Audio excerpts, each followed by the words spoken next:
नमस्कार। आमोदनी हिंदी साहित्य में आप सभी का एक बार फिर से स्वागत है। जैसा कि आप जानते हैं कि इस चैनल पर भारतीय काव्य शास्त्र की कक्षाएं चल रही हैं, जिसमें भारतीय काव्य शास्त्र का जो सिलेबस है, हमने आपको सिलेबस पहले शेयर कर दिया था पहले वीडियो में, तो आप जान सकते हैं, उसके द्वारा आप देख सकते हैं कि ये जो सिलेबस है लगभग पूर्ण होने जा रहा है, जिसमें आज का जो हमारा टॉपिक है वह काव्य दोष है।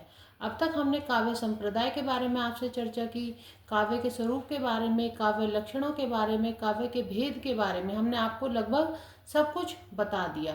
तो भारतीय काव्य शास्त्र का जो जो हमारा सिलेबस है, जिसे हम पाठ्यक्रम कहते हैं, वह पूर्ण होने जा रहा है, जिसमें काव्य दोष और काव्य दोष के बाद हमारा एक टॉपिक और रह जाएगा। तो काव्य दोष, जैसा कि आप नाम से ही समझ सकते हैं काव्य दोष क्या है।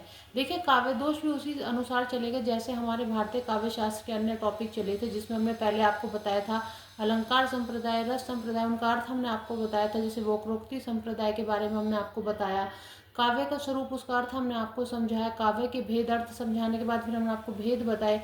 ऐसे काव्य के तत्व, काव्य किन किन तत्वों से मिलकर बना है, made up of how many elements, हमने आपको ये बताया। तो ऐसे ही काव्य दोष की चर्चा आज हम आपसे करने जा रहे हैं।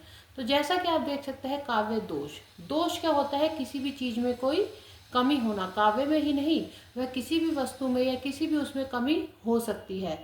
तो काव्य दोष, जैसा कि हमने आपको समझाया कि कभी भी किसी चीज को समझने का सबसे आसान तरीका होता है, सबसे पहले आप शब्दावली पे जाए कि शब्द कहना क्या चाह रहा है। तो जैसे कि आप देख सकते हैं, यूजीसी नेट का जो एक मुख्य भाग है काव्य दोष, तो इसमें आप देख सकते हैं काव्य दोष अर्थात काव्य में दोष, क्या क्या कमी होती है।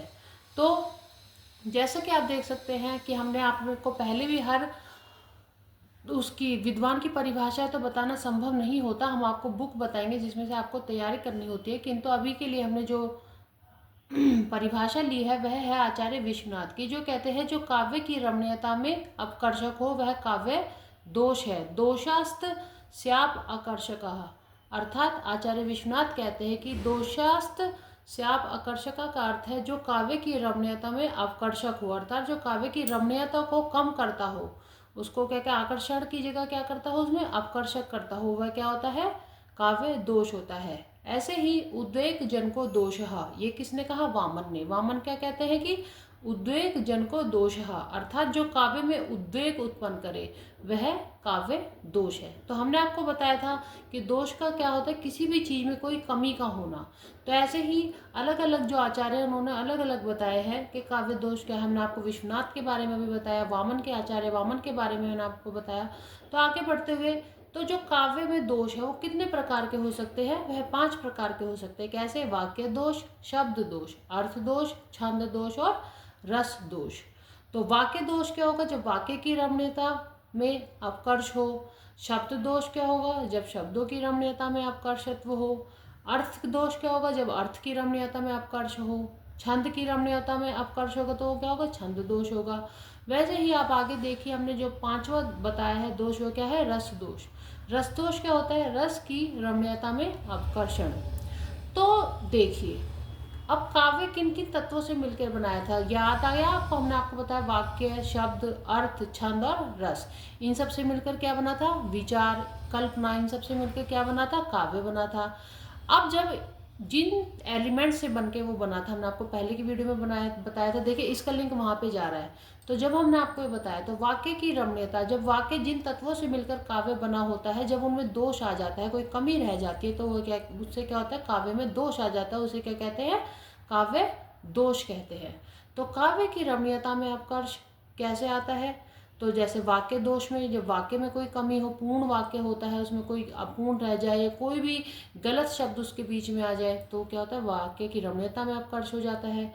ऐसे ही शब्दों की रमणीयता में, जब कोई शब्द गलत इस्तेमाल हो जाए, किसी शब्द का प्रयोग गलत हो जाए, ऐसे ही अर्थ के कहना कुछ चाह रहे हैं, निकल कुछ हो रहा है। देखिए, वक्रोक्ति से भी आप इसको जोड़ सकते हैं, किंतु वक्रोक्ति का अर्थ क्या होता है? कि काव्य में आकर्षण पैदा करना। अब अर्थ दोष यहाँ पे हम कैसे ले सकते हैं कि अर्थ ही उल्टा बेकार अर्थ आए, ये नहीं कि वक्रोक्ति से आप इसको जोड़ दें। वक्रोक्ति का अर्थ क्या होता है कि बोल कुछ रहे अर्थ कुछ और निकलता है, किंतु उससे क्या होता है काव्य में आकर्षण आता है, अपकर्ष नहीं होता। यहाँ पे अर्थ की रमणीयता में अपकर्ष होता है कि जो अर्थ हम देना चाहते हैं उसका कुछ उल्टा पुल्टा ही आ जाए, मतलब बेकार हो जाए, जिसे कोई समझ ही ना पाए। ऐसे ही छंद दोष आप देख सकते हैं कि छंद की रमणीयता में अपकर्ष। अब रस दोष, रस की रमणीयता में अपकर्ष। रस बोलना कुछ चाहते हैं, रस कोई और इस्तेमाल कर दिया, जैसे कि हमने आपको रस के कई भेद बताए कि ये रस इन विद्वानों ने दिए हैं। अब रस इस्तेमाल होना कोई और इस्तेमाल कर दे कुछ और, तो उससे क्या होता है रस में भी की जो रमणीयता होती है, सुंदरता होती है, उसमें भी अपकर्ष कमी आ जाती है। तो एक बार फिर से हम आगे बढ़ते हुए बता देते हैं। हमने आज आपसे काव्य दोष के बारे में चर्चा की। विश्वनाथ ने क्या कहा, जो काव्य की रमणीयता में आकर्षक हो। वामन क्या कहते हैं, जो काव्य में उद्वेग उत्पन्न करे। ये सब क्या होते हैं, रस दोष होते हैं। अगर आपको इसके बारे में संपूर्ण वीडियो जाननी है तो प्लीज़ लाइक एंड कमेंट करें।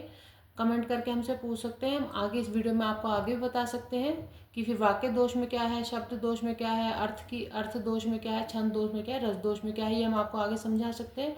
Please like and subscribe my channel. मैं आशा करती हूँ आप सभी को समझ में आ रहा होगा। मुझे एक उम्मीद है कि मैं सरल भाषा में आपको समझा रही हूँ, तो आपको ये जो आप तैयार करेंगे एग्ज़ाम के लिए तैयारी कर रहे हैं या करेंगे, उसमें आपको ये सहायतार्थ होगा। कृपया करके मेरे चैनल को लाइक एंड सब्सक्राइब करें। कमेंट में आप मुझसे पूछ सकते हैं। अगर आपको हिंदी यूजीसी नेट किसी के सिलेबस के बारे में या किसी भी जो आपको समझ नहीं आ रहा हो उसके बारे में आप पूछ सकते हैं, हम आपको जवाब जरूर देंगे। धन्यवाद।